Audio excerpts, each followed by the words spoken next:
ప్రాచీన కాలమందలి మదాలస, మైత్రేయి, చూడాల, లీలావతి, విశ్వరారణ మొదలగు సాధ్వీమణులు ఆత్మతత్వజ్ఞానమును ఆదర్శంగా దృష్టియందు నిలుపుకొని బాల్యమాదిగా తల్లి ప్రాపు చేత బ్రాహ్మణ్యుల సాన్నిధ్యమును గుర్తిస్తూ బ్రహ్మానుభవ సంపదను పొందుట కొలయు మార్గాన్ని అన్వేషణ యందు ఆవేదన కలిగించు చిరంజీవి విశాలాక్షి ఉత్తమ వైదిక కుటుంబమున శ్రీమంతుల గర్భాన జనించి సర్వకామనల పూర్ణతను పొందినది.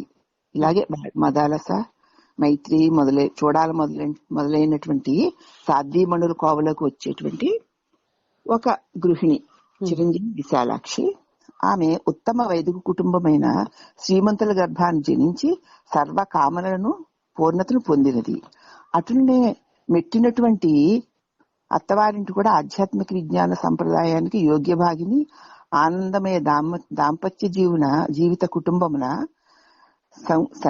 సంక్షేమం చూచుకుంటూ కూడా 4 ఏళ్లుగా శ్రద్ధా విశ్వాసముల హృదయం నింపుకొని ఆత్మతత్వ రహస్యాన్ని చక్కగా శాస్త్రీయ శ్రవణము ద్వారా ఆకలించుకుని మహావాక్య తాత్పర్యమును బాగా మననము చేసి మాయికమైనటువంటి అజ్ఞాన బంధములన్నిటినీ మృషామాత్రంగా గుర్తించి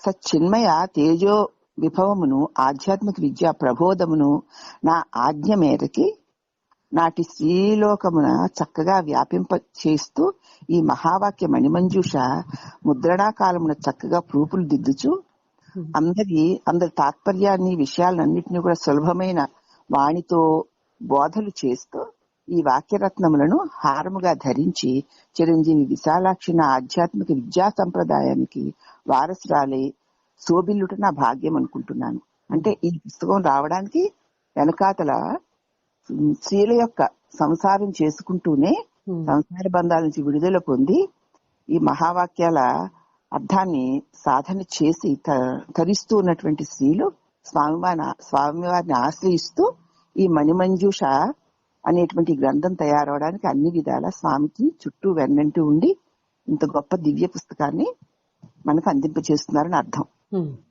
నేటి కాలమున ఇట్టి గ్రంథములు ప్రచురించి ప్రయోజనము శూన్యము అను శంకను నివారించి తన వివేకము ద్వారా గ్రంథ గౌరవమును శ్రోతలకు ముముక్షువులకు అందజేస్తున్నందుకు ఎంతయో ఆనందమంది సంతృప్తిని పొందుతున్నాను.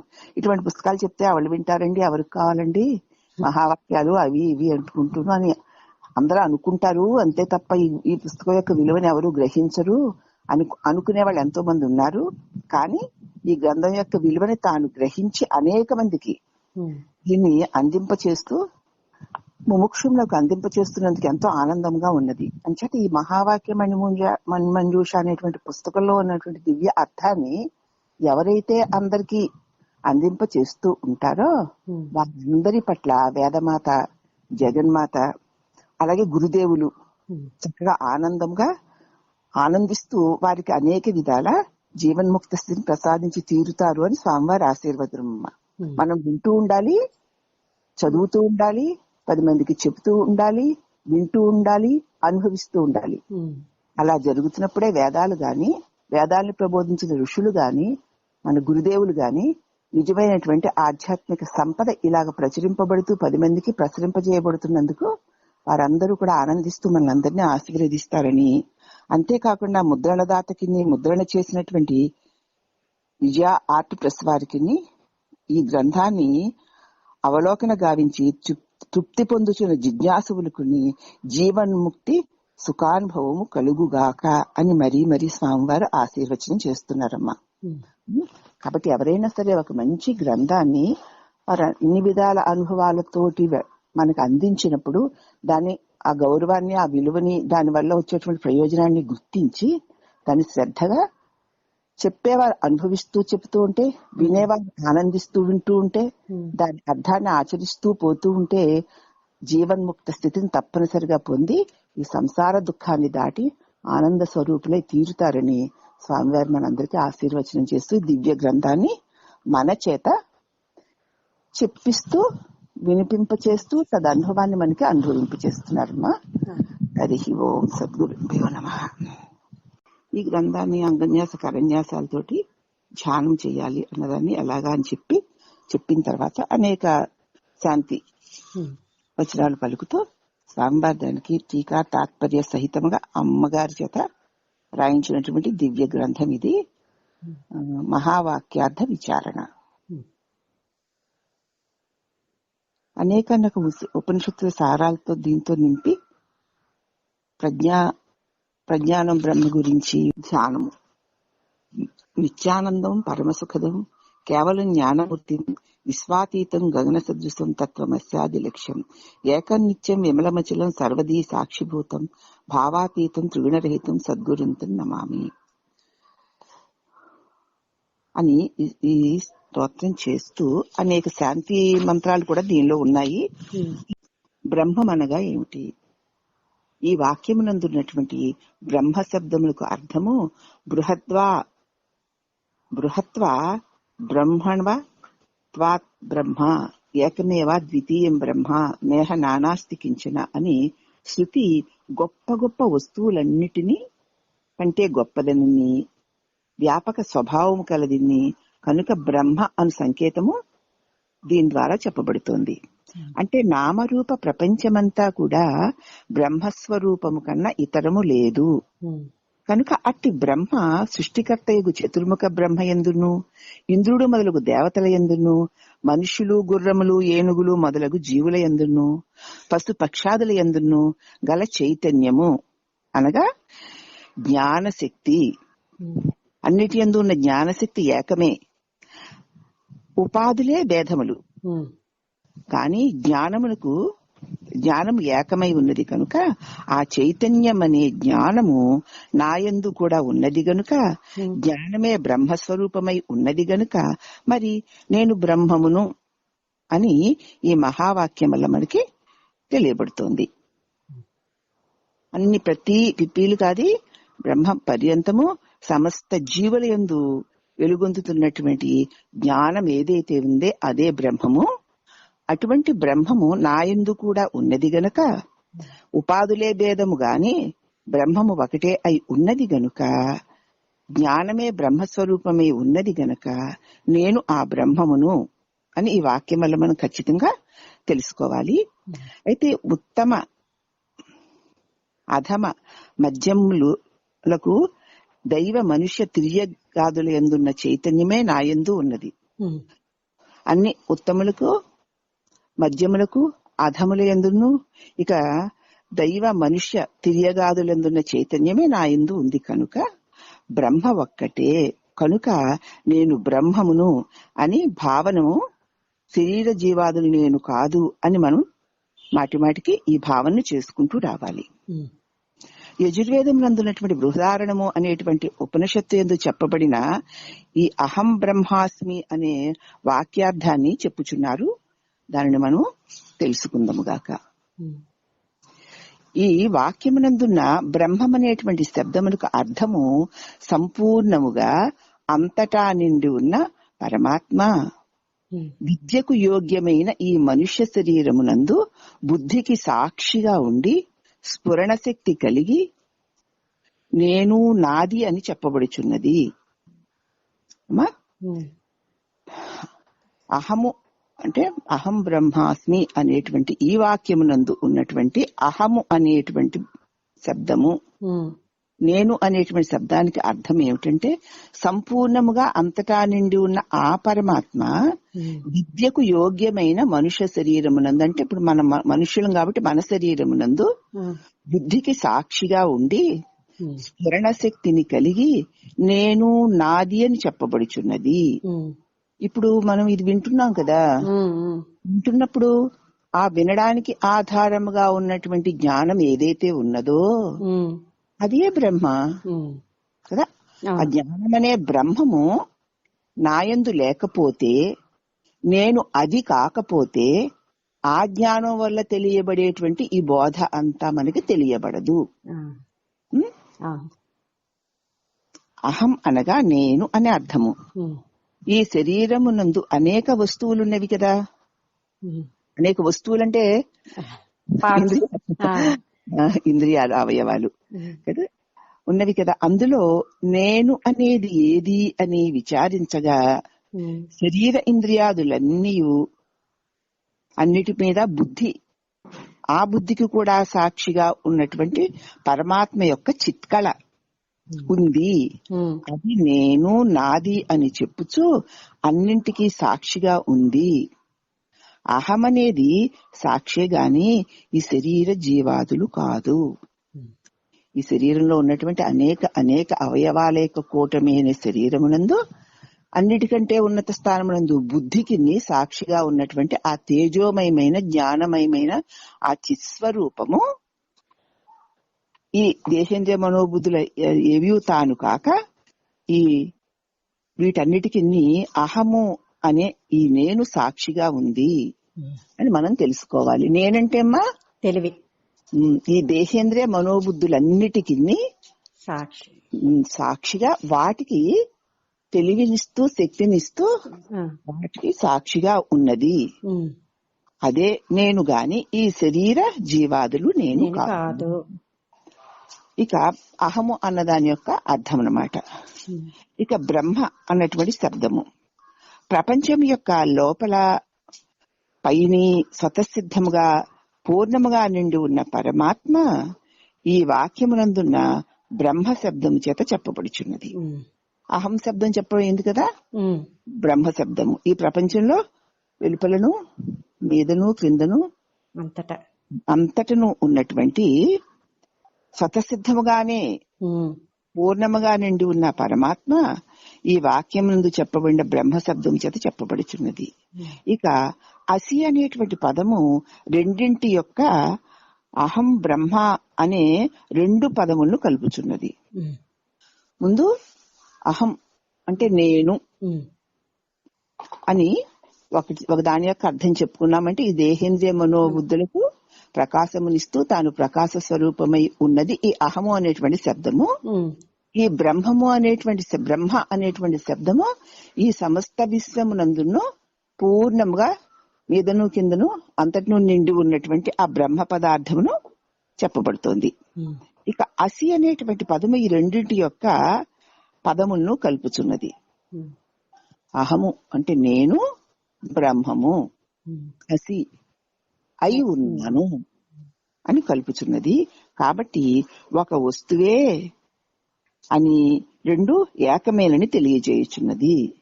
అది నేనై ఉన్నాను అని తెలియజేయుచున్నది. కాబట్టి జ్ఞానశక్తి గల ఈ మనుష్య శరీరమునందు బుద్ధికి సాక్షిగా నుండి నేను సర్వ పరిపూర్ణమైన బ్రహ్మమునై ఉన్నాను అనే జ్ఞానమును ఈ వాక్యము వల్ల మనకి కలుగుచున్నది. జ్ఞానశక్తి కలిగిన మానవ శరీరం కాబట్టి ఈ శరీరంలో మన బుద్ధికి సాక్షిగా ఉన్నది నేను అనేటువంటి ఈ అహం శబ్దమే కాబట్టి, అవునా, అది సర్వపరిపూర్ణమైన బ్రహ్మము అయి ఉన్నది అనే జ్ఞానం. అంటే మరి దేహేంద్రియ మనోబుద్ధులు నేను కానప్పుడు మరి ఆ జ్ఞాన స్వరూపము అన్ని దేహేంద్రియ బుద్ధులు ఎందు ఉన్న ఏకైక వస్తువే అయి ఉండడం చేత ఈ నేను ఆ బ్రహ్మమునే అని ఈ వాక్యార్థము. ఇందువల్ల ఈ శరీరమునందుండి నేను నేను అనేది శరీరత్రయ ఇంద్రియాదులు నేను కానని సాక్షి జ్ఞానము ఇది బ్రహ్మస్వరూపము గనుక నేను బ్రహ్మనైనానని భావం అన్నమాట. ఈ వాక్యంలో బ్రహ్మానుభూతి వాక్యం అని చెప్తూ ఉంటారు. తత్వమసీతి సామవేద అంతర్గత చాందోగ్య ఉపనిషత్తు వాక్యార్థము. ఈ వాక్యము తత్వం, అసి అని 3 పదాల గురించి చెప్పబడుతుంది. వాటి అర్థం సామవేదమునందున్న చాందోగ్య ఉపనిషత్తునందు చెప్పబడిన వాక్యము. ఇక ఈ ప్రపంచమంతయును నామరూపాత్మకమై ఉన్నది. అన్ని నామము రూపమే. అంతే. నామము రూపం తీసేస్తే దీనికి సత్తా లేదు. తెలియబడాలంటే నామరూపాలతో తెలియబడాల్సిందే. నామరూపాలు తీసేస్తే ఈ నామరూపాలు తీసేస్తే అక్కడ ఉన్నది ప్రపంచం అన్నది లేనే లేదు. కాబట్టి దీనికి సత్తా లేదు. అంటే సత్తా అంటే ఉండగలిగే శక్తి లేదు. ఈ జగత్తు అందు సత్తారూపమైన సద్వస్తువు పరమాత్మ అఖండ ఆకారముగా ఏకాకారముగా నామరూపరహితమై ఉన్నది. అది ఈ సృష్టికి పూర్వమునందున్నది. దాని యందు మాయాకల్పితమైన ఈ సృష్టి పుట్టినది. దీనిలో లీనమై ఇప్పుడు కూడా ఆ సత్తా, ఆ సద్వస్తువు ఉన్నది. ఇప్పుడు కూడా ఉంది. ఇప్పుడు ఈ సృష్టి ఉంది. తత్ అనగా సృష్టికి పూర్వమందు ఇప్పుడు ఉన్న సద్వస్తువు అంటే పరమాత్మ అని భావం అన్నమాట. తత్ అనగా వేదశాస్త్ర ప్రసిద్ధమైన బ్రహ్మము అని అర్థము. సృష్టికి పూర్వము ఈ నామరూపముల కల్పన అన్నది లేనప్పుడు ఉంది. మాయా కల్పితం, అజ్ఞానం వల్ల కల్పించబడినటువంటి ఈ సృష్టి ఉన్నప్పుడు ఉంది. ఈ కల్పన లేనప్పుడు కూడా ఆ సద్వస్తు ఉంది. అదే పరమాత్మ. తత్ అంటే వేదశాస్త్ర ప్రసిద్ధమైన బ్రహ్మమే అని అర్థం అన్నమాట. ఈ వాక్యమునందున్న త్వం అనే పదము శ్రోత శిష్యుని శరీర ఇంద్రియాదులు కాక వాటి యందు సత్తారూపముగా ఉన్న సాక్షి యందు త్వం అనే పదం వర్తించుచున్నది. నీవు అని. అస్థి అనగా తత్పదము చేత తెలియబడుచున్న ఆ సద్వస్తువు అని తెలుసుకోవలసి ఉన్నది. ఆ సద్వస్విత్వం నీవు అని చెప్పబడుతున్నటువంటి అది తత్ ఆ సద్వస్తువే అని మనం తెలుసుకోవాలి. త్వం అనగా వినేవారి శరీర దేహేంద్రియములు కాక, ఇప్పుడు నువ్వు వింటున్నావు, నీ శరీర దేహేంద్రియములు కాక వాటికి సాక్షిగా ఉన్న పరమాత్మ చిత్కళ అనియు. ఇప్పుడు ఆ తెలివితోటే కదా నువ్వు తెలుసుకుంటున్నావు. నువ్వు ఆకారమైతే ఒక రాధ అనే పేరు కలిగిన ఆకారమే గాని ఆ ఆకారం అందున్న బుద్ధిని వెలిగించుచున్నటువంటి ఏ తెలివి అయితే ఉన్నదో ఆ వినేవారి దేహేంద్రియాదులు కాకుండా వాటికి సాక్షిగా ఉన్న పరమాత్మ అంటే చిత్కళ అని అసిపదము రెండు పదములు మేళన ఏకత్వమై సాక్షి స్వరూపమైన నీవు ఆ పరమాత్మ స్వరూపుడివే అయి ఉన్నావు. కాబట్టి ఇక్కడ నీలో ఉన్నటువంటి బుద్ధికి చైతన్యము ఇస్తున్నటువంటి ఆ తెలివి ఏదైతే ఉందో అది త్వం నీవు. ఆ త్వం అనబడే నీవు తత్ అన్ని శరీరముల యందు పూర్ణముగా నిండి వెలుగుతున్న ఆ తత్పద అర్థమైనటువంటి పరమాత్మవే. నీవు ఆ పరమాత్మవే అయి ఉన్నావు. కానీ నువ్వు ఈ దేహేంద్రియ మనోబుద్ధులు కాదు అని మనం ఈ పదం చేత అర్థాన్ని తెలుసుకోవలసి ఉందన్నమాట. అది దీని ఉపదేశం. ఇక 4వది అయం ఆత్మా బ్రహ్మ. మాండూక్య ఉపనిషత్తు చెప్పబడిన వాక్యం ఇది. అయము అనేటువంటి పదమునకు స్వప్రకాశమైన తన శరీరములోనున్న సాక్షి అని తెలుస్తుంది. మళ్ళీ అన్ని ఎటు తిరిగి చెప్పినా దాని గురించే. అయం అనేటువంటి పదానికి అర్థం ఏమిటంటే స్వయం ప్రకాశమై ఉన్నది. నేను ఉన్నాను అని తనకు తానే తెలుసుకోగలుగుతున్నటువంటి తెలివి. అది స్వయం ప్రకాశంగా ఉంది కదా, తనకు తానే తెలుసుకుంటూ తనకు తానే వెలుగుతోంది కదా అని తన శరీరములోను ఉండు సాక్షి అని తెలుసుకోవాలి. అదియే ఆ అయం అనేటువంటి వాక్యానికి అర్థం. శరీర జీవాదులందు నేను అనేది భ్రమ వల్ల కలిగింది. ఈ శరీర జీవాలు నేను అన్న భావన భ్రమ వల్ల, అజ్ఞానం వల్ల కలిగిందే గాని అహంకారము నుంచి స్థూల శరీరము వరకు ఉన్న వస్తువుల కంటే వేరుగా ఉన్నది గనుక ఆ సాక్షి ప్రత్యేగాత్మ అనబడుతోంది. అజ్ఞానం వల్ల శరీర జీవాదులు నేను అనే భ్రమ కలిగిందే తప్ప నేను ఆ భ్రమ వల్ల ఈ శరీర జీవాదులు నేను అనే భావన ఉంది కదా, అది అహంకారం.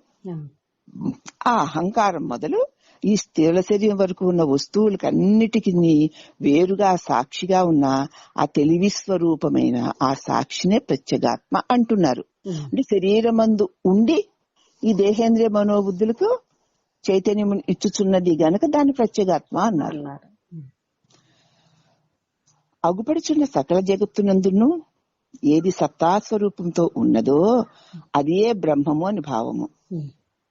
మరి మనం ఈ కంటి ద్వారా చూడడం వల్ల ఏదైతే కనిపిస్తోందో ఇది అని తెలియబడుతూ దృశ్యమానమవుతున్నటువంటి ఇది అని తెలియబడేటువంటి దృశ్యమంతా ఉన్నదో, జగత్తంతా ఉన్నదో, ఏది సత్తా స్వరూపముతో ఉన్నదో అది బ్రహ్మ అని భావన. మరి అంతా కనపడుతోంది కదా, ఈ సమస్త జగత్తు కనపడుతోంది కదా. కనపడే జగత్తు యందు సత్ శాశ్వతముగా ఉంటూ కనపడుతున్న వాటి యొక్క ఏ వికారాలు తనకి లేక ఈ కనపడే వాటినన్నిటినీ కూడా తెలుసుకోగలుగుతున్నటువంటి సద్వస్తు ఏదైతే ఉందో అది ఏ బ్రహ్మము.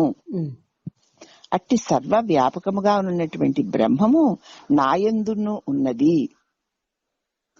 ప్రత్యేగాత్మ అనే సాక్షి స్వరూపముగా ఉన్నాడను. ఈ దేహమునందు అదే పరబ్రహ్మము ఈ దేహమునందు సాక్షి స్వరూపంగా ఉన్నటువంటి ప్రత్యేగాత్మనైనటువంటి నేను సాక్షి స్వరూపుడనే ఉన్నాను. ఈ శరీరంలో ఉన్న సాక్షియే తన నిజస్వరూపము ప్రత్యేగాత్మ అనియును, అదే పరమాత్మ యొక్క కళ అనియును ఈ వాక్యార్థం అన్నమాట. నేను చిదంశ పరమాత్మ స్వరూపుడనై ఉన్నాను. ఈ శరీరమందు ఉండడం చేత ప్రత్యేగాత్మ అనబడుతున్నానే గాని నేను పరమాత్మనే అని దీని అర్థాన్ని మనం తెలుసుకోవాలి.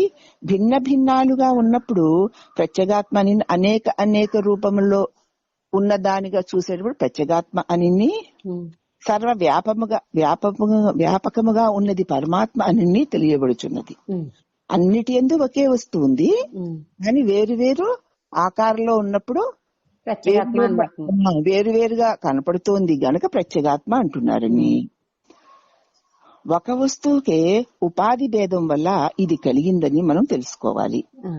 దీనికి అనేక ఉపమానాలు చెప్పుకున్నాం. ఆకాశము కుండ చెప్పుకున్నాం కదమ్మా.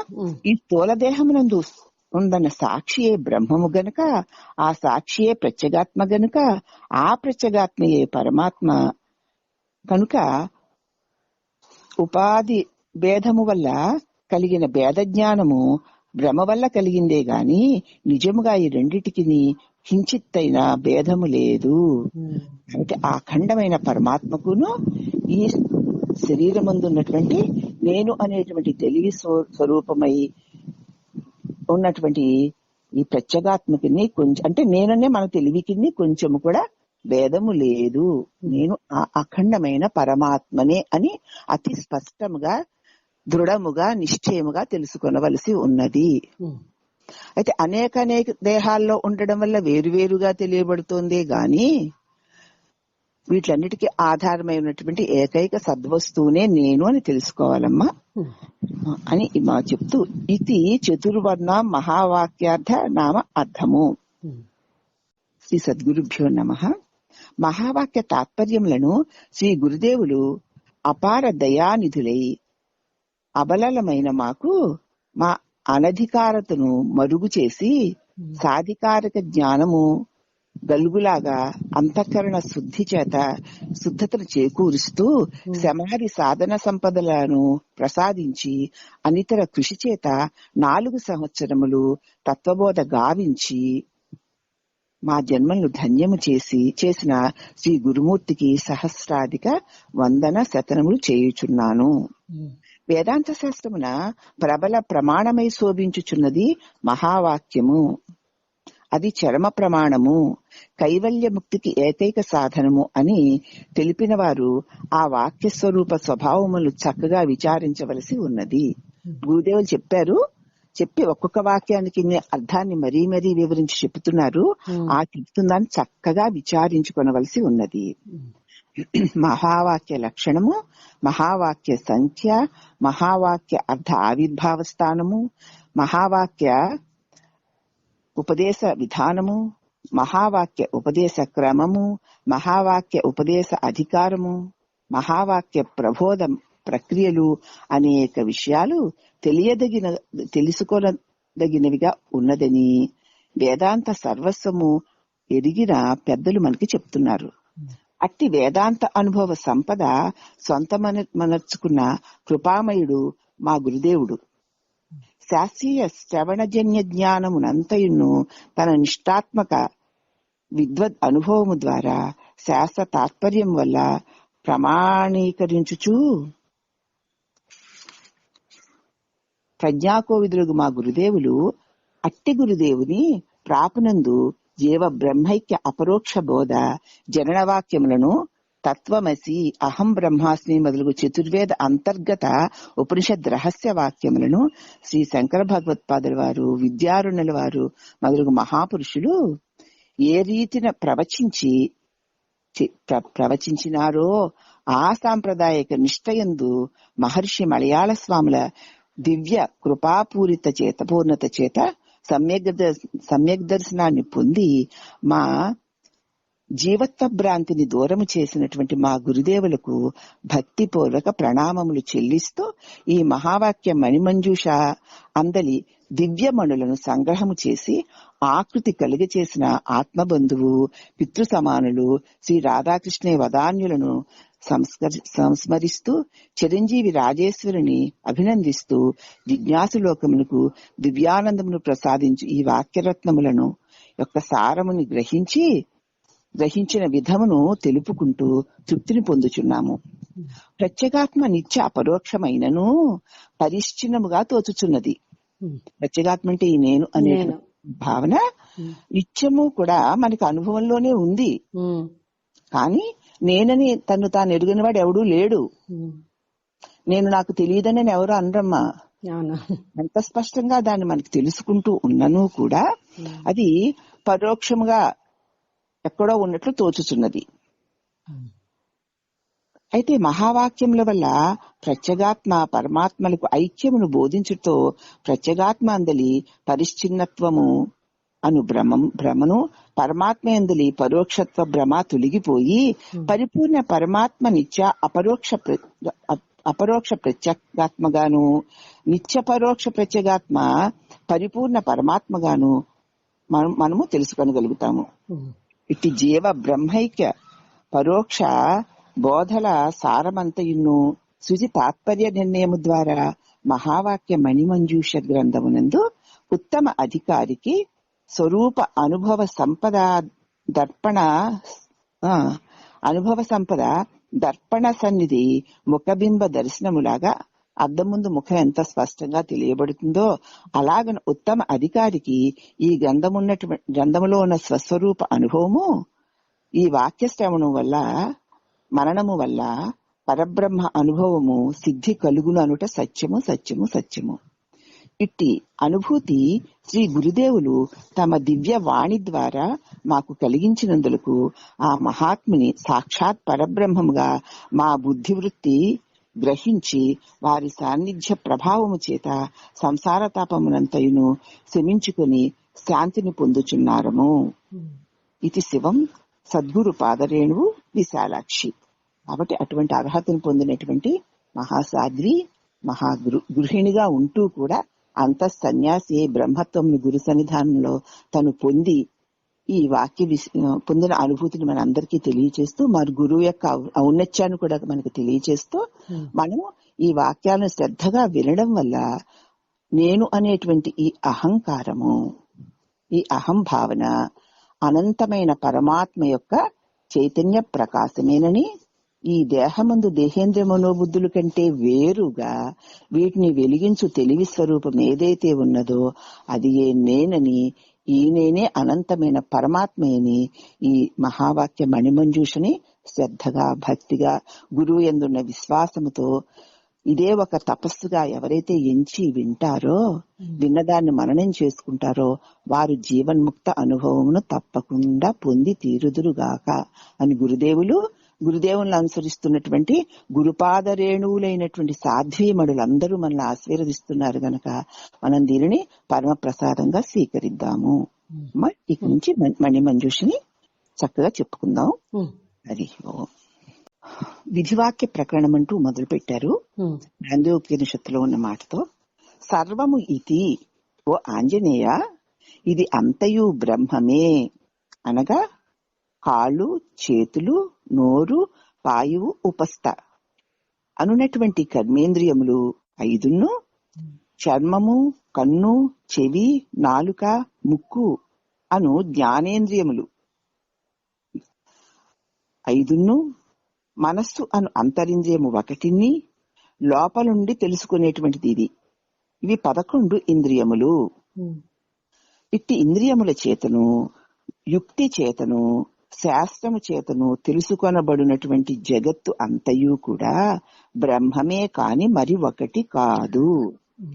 పంచ జ్ఞానేంద్రియాలు, పంచ కర్మేంద్రియాలు కలిపి 10. అవునా? ఈ 10 ద్వారా తెలుసుకునేటువంటి మనస్సు అంతరింద్రియము.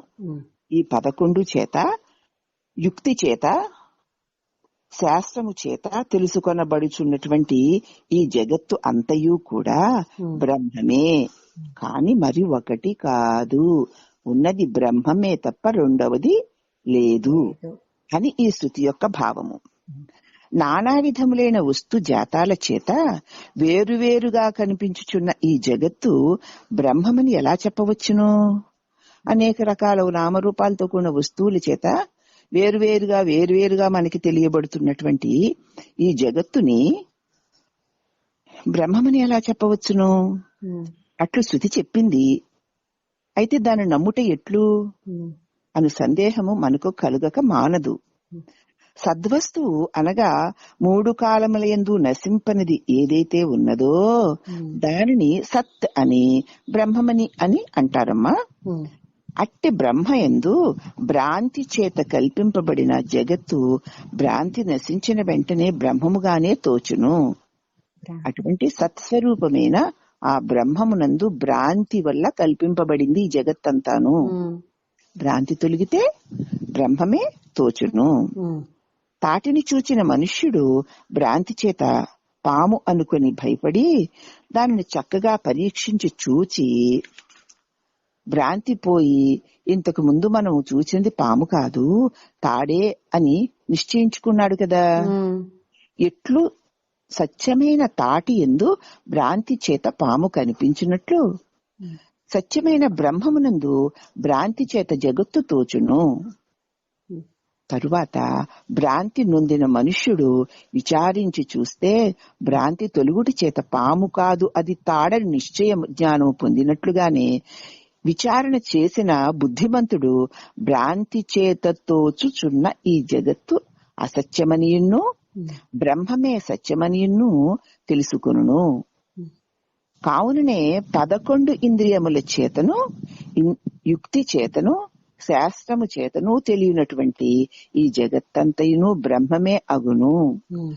మనకున్నటువంటి ఈ 10 ఇంద్రియాలు, మనస్సు, దానివల్లే కదా ఈ ప్రపంచం మనకు తెలియబడుతుంది. అంతే. దాని చేతను అలాగే యుక్తి, ఇదేమిటి అదేమిటి అని తెలుసుకునేటువంటి బుద్ధి యుక్తి.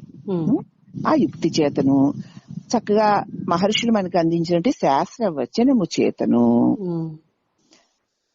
ఇది అంతయును బ్రహ్మమే అని తెలుసుకొనవలసి ఉన్నది. యుక్తి చేతను బ్రహ్మమే అని తెలుసుకొనవలసి ఉన్నది. ఈ జగత్తంతయు బ్రహ్మమే అవును గాని మరొకటి కాదు. కనిపించున్నటువంటి ఈ జగత్తంతయు బ్రహ్మమునందు పుట్టినది అగుట వల్ల బ్రహ్మమునందు లయము చెందుతున్నది అగుట చేత బ్రహ్మమునందే ఉన్నది అగుట చేత బ్రహ్మము కంటే వేరొకటి కాదని నిశ్చయ జ్ఞానము చేత శాంతుడై బ్రహ్మమును ఉపాసించవలెను. ఈ సమస్త జగత్తును బ్రహ్మం అంటే పరమాత్మ కదా. పరమాత్మ యందే పుట్టి పరమాత్మ యందే ఉండి పరమాత్మ యందే లయిస్తోంది గనక ఇది బ్రహ్మం కంటే వేరు కాదు అన్న భావముతో జ్ఞానముతో శాంతుడై బ్రహ్మమును ఉపాసింపవలేను. ఇక ఏ అలజడులు ఏ తలంపుల యొక్క భయాలు భ్రాంతులు పెట్టుకోకుండా ఏకైకమైన ఆ పరమాత్మని యందే అంతయును తోచి కొంతకాలముండి మళ్ళీ లయించిపోతోంది. ఇది పరమాత్మను విడిచి లేదు, పరమాత్మ కంటే వేరు కాదు. కాబట్టి అంతా పరమాత్మే. అంతా పరమాత్మే అన్నప్పుడు అంతాలో నేను ఉన్నాను కాబట్టి నేను పరమాత్మే. అట్టి నేను రాకపోకలు కలిగిన వాడని కాను, ఎప్పుడూ ఉన్నవాడను. అంతేకాకుండా రాకపోకల వల్ల కలిగినటువంటి భవబంధాలు లేనివాడనై ఉన్నాను, నేను ఆనంద స్వరూపుడను అన్నటువంటి నిశ్చయ భావముతో మనము ఈ బ్రహ్మమును ఉపాసింపవలేను. ఇట్లు చెప్పుడు చేత అనగా బ్రహ్మము నుండి పుట్టి అందే లయించి ఉండునని చెప్పుడు చేత ఆధారమైన బ్రహ్మమునకు ఆధేయమైన జగత్తుకు ఎంతో భేదము కనిపిస్తూ ఉండగా జగత్తు బ్రహ్మమని ఎట్లు శాంతుడే ఉపాసించగలను అని ప్రశ్న నీకు రావచ్చును. కాని అట్లు చెప్పుట వల్ల అలా చెప్పడానికి వీలు పడదు. ఎందుకంటే సముద్రమునందు బుద్భుదములు అనగా నీటి బుడగలు పుట్టుచున్నవి కదా, అందే లయిస్తున్నాయి, అందే ఉన్నాయి. సముద్రమున బుద్భుదములు అలలు మనకు వేరువేరుగా కనిపిస్తూ ఉన్నాయి. ఇవన్నీ సముద్రమే కాని సముద్రమున కంటే వేరు కాదు కదా. అట్లే బ్రహ్మమునందు పుట్టి బ్రహ్మమునందు లీనమై బ్రహ్మమునందు ఉండినటువంటి ఈ జగత్తు కూడా బ్రహ్మమేనని శాంతుడై ఉపాసిస్తూ ఉండాలి. ఇప్పుడు ఈ దేహేంద్రియ మనోబుద్ధులు నేను నాది అని దాని వల్ల కలిగేటువంటి వస్తుందేమో పోతుందేమో ఉండదేమో అనేటువంటి భయం మనకి కలుగుతున్నంతసేపు మనం ఈ బ్రహ్మభావన ఉపాసన చేస్తూ ఉంటే ఆహా పరమాత్మను విడిచేయం లేదు కదా, పరమాత్మయే కదా, ఇది ఊరికే అలా కలవలే కలిగి తొలుగుతున్నదే గాని సత్యము కాదు కదా. నేను బ్రహ్మమును విడిచి క్షణము కూడా లేను, కాదు నేను బ్రహ్మమునే అయి ఉన్నాను అని ఈ బ్రహ్మ శబ్దాన్ని నేను అనేటువంటి శబ్దం యొక్క వివరణ తెలిసిన తరువాత నిరంతర మననం వల్ల ఈ భావాన్ని స్థిరంగా పెట్టుకుని ఈ భ్రాంతి నుంచి మనం ప్రతి క్షణము విడుదల పొందవాలేను. దానిని ఉపాసించుట అని అర్థం అన్నమాట.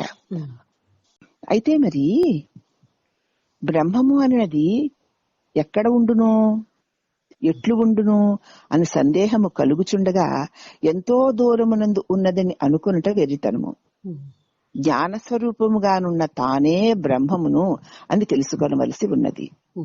బ్రహ్మమే బుద్ధివృత్తులకు సాక్షిగా సంవిత్ స్వరూపముగా ప్రతి దేహమునందు ఉన్నది. సంవిత్ అంటే తెలివమ్మా. బ్రహ్మమే మన బుద్ధివృత్తులకు సాక్షి. ఇప్పుడు వింటుంది ఎవరు? బ్రహ్మమే.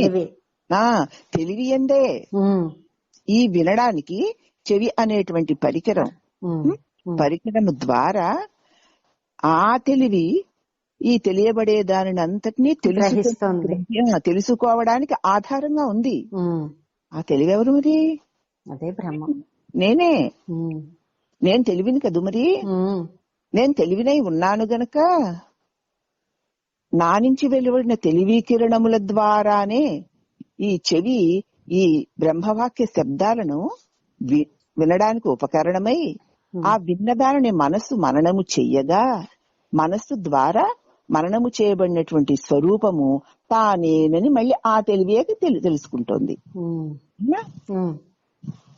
మరి ఆ మనసేనా దానికి అదే వివరణ విచారణ చేయగలదా? చేయలేదు కదా. ఈ చెవి తనకు తానే వినగలదా? వినలేదు. కాబట్టి మనసు చెవి ద్వారా వినబడిన శబ్ద తరంగాలను మనసు చక్కగా విచారణ చేసి బుద్ధిలో ఓహో నేను తెలివినే అన్న భావనతో నిశ్చయము చేసుకొని ఆ తెలివి తనకి ఆధారముగా ఈ బుద్ధికి ఆధారముగా ఉన్నది ఆ తెలివే నేను అని ఇప్పుడు తెలుసుకున్నావనుకో, నువ్వెవరు? తెలివినే. నీకే నీ యందే ఉన్న బుద్ధి, నీ యందే ఉన్న మనస్సు, నీ యందే ఉన్న ఇంద్రియములు, ఆ ఇంద్రియముల ద్వారా తెలియబడుతున్నటువంటి జగత్ వివరణము లేకపోతే బ్రహ్మ వివరణము. జగత్తు గురించి చెప్పబడినా నీవే అయిన నీ స్వరూపమైన బ్రహ్మమును గురించి చెప్పబడినా అది అంతా కూడా చెవి ద్వారా నీ మనసుకు అంది, మనసు ద్వారా బుద్ధికి అంది, బుద్ధికి తాను తెలుసుకుంటున్నదంతా కూడా తనకు ఆధారముగా ఉన్న ఈ తెలివి అయిన నేనే, నాకే అని జ్ఞానం కలుగుతుంది. ఇప్పుడు నువ్వు నేను అనే తెలివిగా నువ్వు లేకపోతే ఏదైనా తెలుసుకోగలవా? తెలుసుకోలేం. కాబట్టి తెలివిగా ఉన్నావా అంటాం, తెలివి వచ్చిందా అంటాం. నేనంటే తెలివి. ఇప్పుడు నువ్వు తెలివై ఉన్నావు. తెలివై ఉన్న నీకు ఈ దేహేంద్రియ మనోబుద్ధులు తెలియబడుతున్నాయి. అంతేకాకుండా దేహేంద్రియ మనోబుద్ధుల ద్వారా ఈ శబ్దస్పర్శ రూపరసగంధాలు తెలియబడుతున్నాయి. ఏవి అయినా నీ తెలివిలో తెలియబడి ఉండవలసినవే తప్ప నీ తెలివిని విడిచి ఏవీ లేవు. ఇంతకు ముందు నా తెలివిలో తెలియబడేవన్నీ నాకంటే వేరుగా ఉన్నవని, వాటిని నేను పొందాలని అనుకున్నాను. ఇప్పుడు వాటిని అన్నిటినీ పొందే నేనెవరో నేను తెలుసుకొన్న గోరి సద్గురువుల యొక్క సన్నిధికి చేరాను. ఈ నువ్వేరా తెలివి స్వరూపమై ఉన్నావు, బ్రహ్మమై ఉన్నావు. ఈ తెలియబడేవన్నీ భ్రాంతి వల్ల అలా ఉన్నట్లు కనపడుతున్నాయే గాని అవి నిన్ను విడిచి లేవు. ఉన్నను నిన్ను విడిచి లేవు, నీ యందే అవన్నీ ఉన్నాయి అన్న జ్ఞానం మనం ఈ మహావాక్యాల యొక్క వివరణ వల్ల తెలుసుకున్నాం. ఇప్పటికే తెలిసిపోయింది కదా మనకి. ఇంకా ఆయన్ని చూచుటేట్లు అది ఎక్కడ ఉంది, ఎలా ఉంది అన్న సందేహం కలుగుతూ ఉంటే ఆ బ్రహ్మమే బుద్ధివృత్తులకు సాక్షిగా ఉందని తెలుసుకున్నాం. సంవిత్ అంటే తెలివి అని, ఆ తెలివే వీటిలన్నిటికీ సాక్షిగా ఉంది కాబట్టి ఆ తెలివి నేనే గనుక నేనే బ్రహ్మమును అని గురూపదేశం ద్వారా మనం తెలుసుకున్నాము. ప్రతిదేహమునందు కూడా ఉంది కదూ, అది సంవిత్తే కాబట్టి. అందుచేత తానే బ్రహ్మము అని తననే గురూపదేశము ద్వారా తెలుసుకొనవలసి ఉన్నది. అయితే పరబ్రహ్మమును ఎట్లు చూచుట, ఎట్లు వినుట, ఎట్లు మనం చేయుట, ఎట్లు ధ్యానం చేయుట అని శిష్యుడు అడుగగా, ఓ ఈ శిష్యుడా, ఆత్మము అనగా పరబ్రహ్మము ఇంద్రియములకు గోచరించున్నది కాదు. జగత్తము సత్యము కాదు, సత్యమైనది ఆత్మ అనునట్టి జ్ఞాన దృష్టి చేత చూడదగినది. అదీనుగాక ఆత్మము వేదాంత వాక్యముల వినుట చేతను మరణము చేయుట చేతను దర్శింపదగినదే గాని ఇంద్రియములకది గోచరము కాదు. వేదాంత వాక్యాల్ని వింటూ ఉండడం చేత, మరణము చేస్తూ ఉండడం చేత పొందబడిందే తప్ప ఇంద్రియాల చేత పొందబడే వస్తువు కాదు. ఎలా చూద్దాము, ఎలా వినాలి, ఎలా మననం చేయాలి, ఎలా ధ్యానం చేయాలి అని అంటే అది నువ్వు వేదాంత వాక్యాలను వింటూ మననం చేస్తే దర్శిస్తావే తప్ప ఈ బాహ్య ఇంద్రియాలతో నువ్వు దాన్ని దర్శించలేవు. ఇందాక వివరణ చెప్పుకున్నాం కదా, నేనైతే తెలివి స్వరూపమై ఉన్నదో దాని వల్లనే దేహేంద్రియ మనోబుద్ధులన్నీ కూడా సకలమును తెలుసుకునిచున్నాయో ఆ నేనే బ్రహ్మము. ఈ ఇంద్రియములు, ఈ మనోబుద్ధులు తెలివి స్వరూపమైన నన్ను తెలియలేవు. అయితే మరి తెలియలేకపోయినప్పుడు దాన్ని ఎలా తెలుసుకోవాలి అంటే, ఇప్పుడు విన్న వాటిని మరీ మననం చేసుకుంటూ పోవడానికి దేహేంద్రియ మనోబుద్ధులు నీకు పరికరాలుగా వాడుకోవాలి. వాటిని నేనని అనుకోకుండా అవి నన్ను నేను తెలుసుకోవడానికి పరికరాలు. ఈ మహావాక్య అర్థాలను చెబుతూ ఉండగా చెవి అనే పరికరమును వాడుకుని వింటూ, మనస్సు అనే పరికరమును వాడుకుని విచారణ చేస్తూ, బుద్ధి అనే పరికరము ద్వారా నిశ్చయము చేస్తూ నేను బ్రహ్మమును అని నిన్ను నీవు ఎరుగవలనే గాని ఇంద్రియముల ద్వారా దానిని తెలుసుకొనలేవన్నా అని స్వామివారు చెప్తున్నారమ్మా. చక్కగా క్లియర్ గా అర్థమైంది కదూ. అర్థమైంది. ఇప్పుడు ఇంతకు ముందు అవి దేహేంద్రియ మనోబుద్ధులు నేను అనుకొని వ్యవహారం చేశాము. ఇప్పుడు వాటిని పరికరములుగా వాడుకొని నా స్వరూపము నేను పొందుచున్నాను. ఇవి నేను అనుకోవడం వల్ల వీటి యొక్క వికారాలన్నీ నావిగా ఉండడం చేత ఈ జన్మము భవ రోగముగా మారింది. ఇప్పుడు ఇదే జన్మమును ఈ దేహేంద్రియ మనోబుద్ధులు పరికరముగా వాడుకొని వేదాంత వాక్య విచారణ ద్వారా, సద్గురు బోధ ద్వారా గనక మనం ఈ దేహేంద్రియ మనోబుద్ధులను పరికరాలుగా వాడుకున్నప్పుడు ఈ దేహేంద్రియ మనోబుద్ధులే పరమ పదమును అందింప చేయడానికి మనకి చక్కటి ఉపకరణాలుగా మనం గ్రహించగలుగుతాం. బంధింపజేసేవి ఇవేను, విడుదల చేసేవి ఇవే. అంటే వీటిని మనం వాడుకునే తీరును బట్టి ఈ బంధ మోక్షాలు ఉంటాయి. కాబట్టి ఇవి మనకిప్పుడు పరికరాలు. ఇంతకు ముందు మనం ఇవి, కానీ ఇప్పుడు మనకి ఇవి పరికరాలు. ఏ పనులు చేస్తున్నా, బాహ్యమైన పనులు చేస్తున్నా సరే, ఈ ఆత్మస్వరూపాన్ని తెలుసుకుంటున్నా సరే, వీటిని పరికరాలుగా మాత్రమే మనం ఇప్పుడు తెలుసుకుంటాం, ఇప్పుడు వాడుకుంటాం అన్నమాట. కాబట్టి బ్రహ్మం అన్నది ఇట్టిదే అని తెలుసుకునేవాడు చెట్టు మొదట ఉండవలెను. అనగా సంసారము వృక్షము వంటిది. అట్టి సంసారమునకు మూలము బ్రహ్మము కనుక బ్రహ్మజ్ఞానము కలవాడు సర్వము బ్రహ్మమును బ్రహ్మమే అన్న తలంపుతోడనే ఉండవలయును గాని ఈ సంసార వృక్షాన్ని ఎక్కి సుఖదుఖ రూపమైన ఫలపుష్పాదులను అనుభవింపరాదు. మరి ఇంతకు ముందు నేను అనుకున్నాను కదూ, అందుచేత ఇంకా నేను నాది అంటూ ఈ సంసారంలో అనేక రకాల వేరువేరుగా తెలియబడే ఇంద్రియ విషయ భోగాలనే ఫలాల కోసం తాపత్రయపడ్డాను ఇంతకాలం.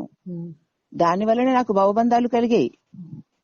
ఇప్పుడు ఇక నేను బ్రహ్మమునని ఇదే దేహేంద్రియ మనోబుద్ధుల్ని పరికరముగా వాడుకుని తెలుసుకున్నవాడి ఇక వాటిని దేహేంద్రియ మనోబుద్ధుల ద్వారా లోక విషయ వ్యామోహాలను పొందాలనే కాంక్షతో అట్టి వ్యవహారము చెయ్యకూడదు.